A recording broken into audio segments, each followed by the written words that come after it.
या फिर उनकी किसी मूर्ति की पूजा करते हैं या फिर उनसे हमारा कोई, उनके शरीर से हमारा कोई संबंध होता है, ऐसा कुछ नहीं है।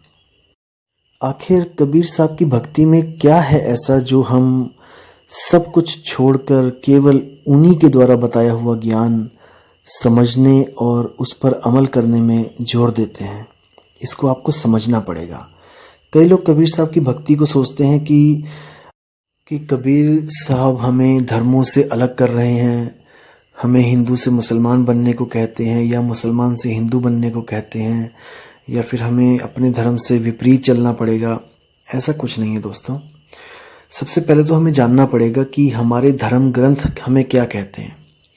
आप किसी भी धर्म ग्रंथ को उठा के देखोगे तो उसमें एक ही बात लिखी होगी कि परमात्मा और आत्मा ये दोनों अविनाशी हैं और हम केवल अविनाशी परमात्मा को ही पूज्य मानकर उसकी पूजा करें। जैसे उस अविनाशी को कहीं अल्लाह लिखा है, कहीं वाहेगुरु लिखा है, कहीं पर उसको गॉड लिख दिया है। भाव एक ही होगा दोस्तों, नाम अलग अलग होंगे। हमने नामों में नहीं उलझना, हमने भावों को पकड़ना है कि वो किस अविनाशी तत्व की बात कर रहे हैं। अब कई लोग नामों में उलझ जाते हैं कि नहीं वो अल्लाह है, वो वाहेगुरु है, वो गॉड है। जैसे कई आत्मज्ञानी भी इसमें भटक जाते हैं कि वो आत्मा है कि वो परमात्मा है। अब इसी में झगड़ा हो जाता है कि वो आत्मा है कि वो परमात्मा है। जबकि कबीर साहब ने कहा है कि एक कहो तो हूं नहीं, दो कहो तो गाली, और जैसा हूं वैसा कहो कहे कबीर विचारी। कबीर साहब ने भी आत्मा और परमात्मा की बात के लिए बिल्कुल झगड़ा खत्म करवा दिया कि वो एक भी नहीं है, वो दो भी नहीं है। अब ये मैं फिर किसी वीडियो में क्लियर करूंगा कि वो एक और दो क्यों नहीं है, लेकिन आज मैं जो आपको बताने जा रहा हूं वो ये है कि हमें उस अविनाशी तत्व को कैसे पाना है। मुद्दा ये है कि हमें उस अविनाशी तत्व को कैसे पाना है। क्या वो अविनाशी तत्व हमें किसी चर्च, किसी मंदिर, किसी गुरुद्वारे में जाके मिलेगा या किसी मस्जिद में जाके मिलेगा? नहीं, वो हमारे पास है। जैसे हिरन के पास कस्तूरी है, उसको कोई भी इस दुनिया में कोई भी कस्तूरी दे नहीं सकता क्योंकि वो ऑलरेडी उसके पास है। अब उसको फिर भी वो कस्तूरी प्राप्त नहीं होती सारी उम्र। क्यों? क्योंकि उसको कोई गुरु नहीं मिलता जो उसको समझा सके कि वो चीज तेरे ही पास है जिसको तू ढूंढ रहा है। बस दिक्कत यहीं पे है।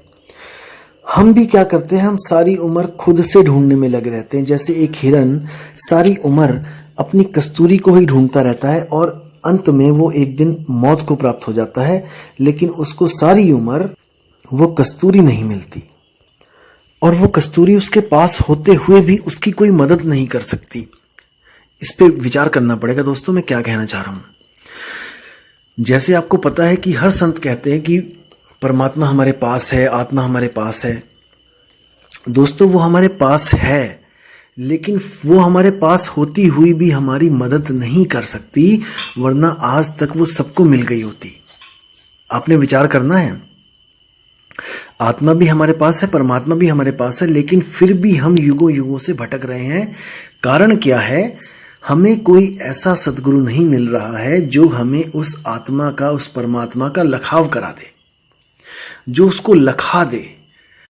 इसलिए मदन साहिब कहते हैं, सोई गुरु पूरा कहावे, दो अक्षर का भेद बतावे, एक छुड़ावे एक लखावे, तब प्राणी निज घर को जावे। यानी कि ऐसा गुरु मिल जाए जो एक छुड़ाए एक लखाए। किसको छुड़ाए? किस अक्षर को छुड़ाए? उन अक्षरों को छुड़ाए जो 52 अक्षरों के अधीन है। जैसे किसी भी भाषा का कोई भी नाम हो, कोई भी मंत्र हो, वाहेगुरु वाहेगुरु, राम राम, अल्लाह अल्लाह, जय कृष्ण, जय श्री राम, जय हनुमान, कुछ भी, कबीर कबीर, कबीर कबीर भी करेगा अगर कोई, तो वो भी उससे मुक्त नहीं हो सकता, 52 अक्षरों से बाहर नहीं हो सकता। क्योंकि कबीर में जो कबीर है वो भी 52 अक्षरों में ही आता है।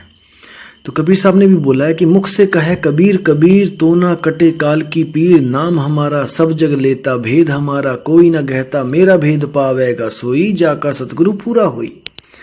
कबीर साहब ने कहा कि कोई अगर मेरा नाम जपवा रहा है किसी भी पंथ में, तो वो समझ जाना कि वो काल का ही दूत है।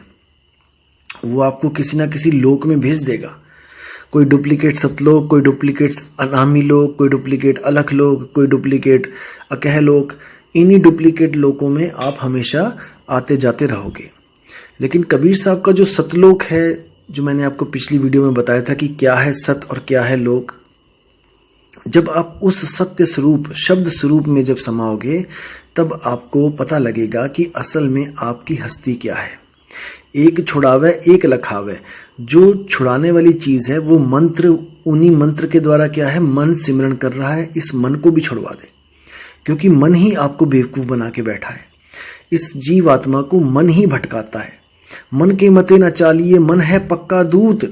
कबीर साहब कहते हैं, हे जीव, तुम मन के कहे मत चलो। मन ही तुम्हारा दुश्मन है। लेकिन आपको ऐसे भी स्वयंभू आत्मज्ञानी मिल जाएंगे जो आपको बताएंगे कि आप कौन हो, आप मन हो, आप ही मन हो। ये आपको ही मन घोषित कर देंगे। ऐसे स्वयंभू नकली आत्मज्ञानियों से दोस्तों बच के रहना है, क्योंकि ये जन्म बार बार नहीं मिलेगा। इसको समझना पड़ेगा आपको। तो करना क्या है, एक छुड़ावे एक मिलावे, तब प्राणी निज घर को जावे। फिर प्राणी को निज घर यानी कि निज स्वरूप, क्योंकि देखो दो स्वरूप है, एक आत्म स्वरूप है, एक मन स्वरूप है।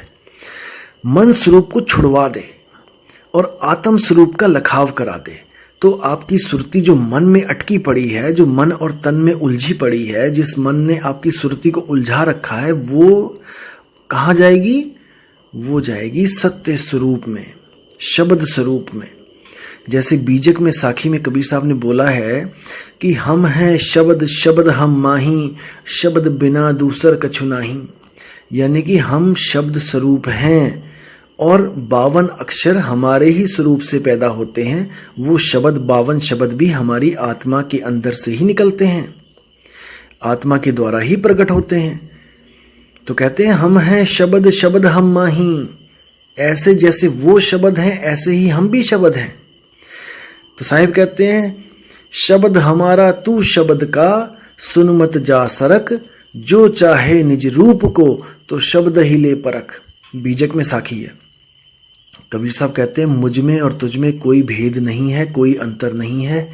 मैं भी शब्द स्वरूप हूं, तू भी शब्द स्वरूप है।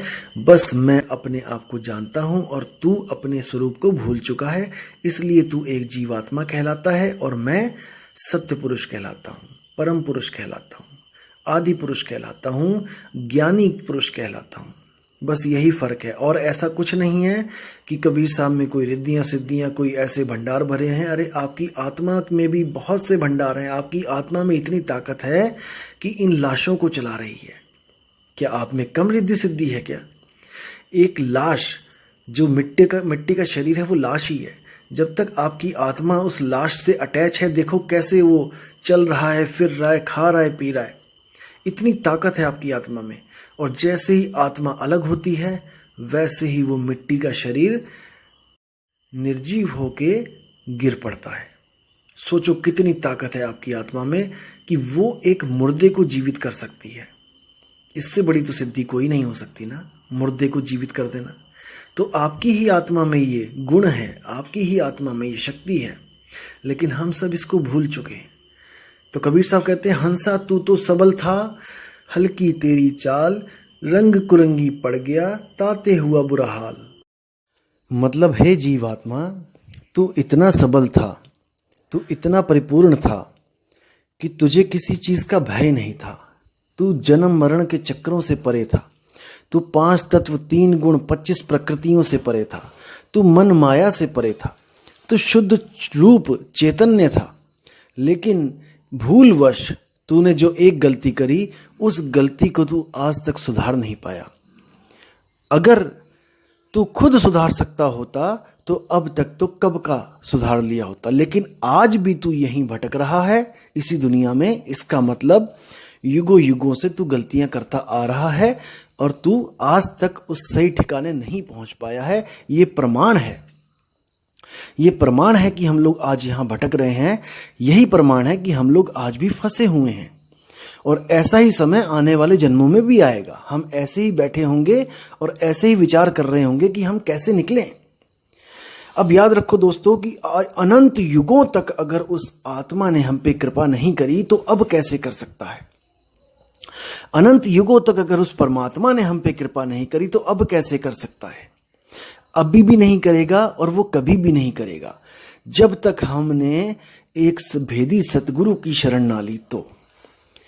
क्योंकि कबीर साहब की वाणी और सब संतों की वाणी यही कहती है, गुरु बिन ज्ञान न उपजे, गुरु बिन मिले न मोक्ष, गुरु बिन लखे न सत्य को, गुरु बिन कटे न दोष।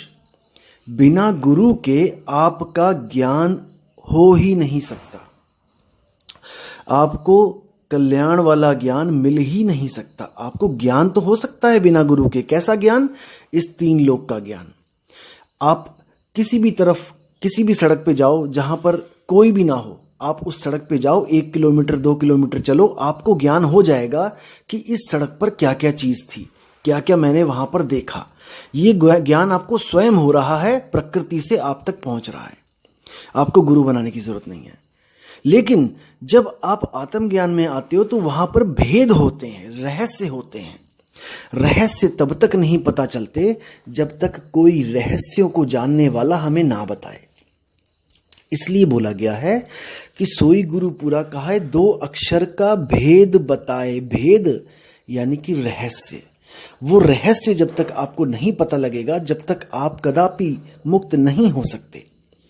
इसीलिए वो रहस्य स्वयं से प्रकट नहीं होते हैं। वो रहस्य परमात्मा आत्मा का छोड़ो, इस दुनिया के रहस्य स्वयं से प्रकट नहीं होते हैं।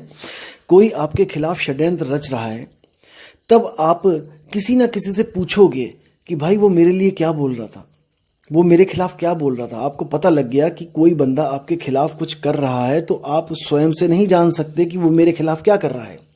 आप लोगों से पूछने की कोशिश करोगे कि मुझे बताओ कि वो मेरे खिलाफ कौन सा षड्यंत्र रच रहा है। तो जब हमें 3 लोक का ज्ञान अपने से नहीं हो सकता, तो वो परमपिता आत्मज्ञान वो कैसे हो सकता है बिना गुरु के, बिना भेदी के। तो इसलिए दोस्तों विचार करना है, बिना गुरु के मुक्ति नहीं मिलती है। लेकिन अगर आपको गुरु गलत मिल जाए तो इसमें सतगुरु का कोई दोष नहीं। क्योंकि कबीर साहब हमेशा कहते हैं कि ऐसे ही किसी भी गुरु के पीछे नहीं लगना चाहिए, हमें उसकी परख कर लेनी चाहिए। गुरु करो जान के, पानी पियो छान के। गुरु बिना जाने नहीं करना चाहिए, उसकी तह तक जाओ, उसके सारे ज्ञान को समझो, और जब लगे कि वो परिपूर्ण है तब उसकी शरण में जाना चाहिए। गुरु करो जान के, पानी पियो छान के।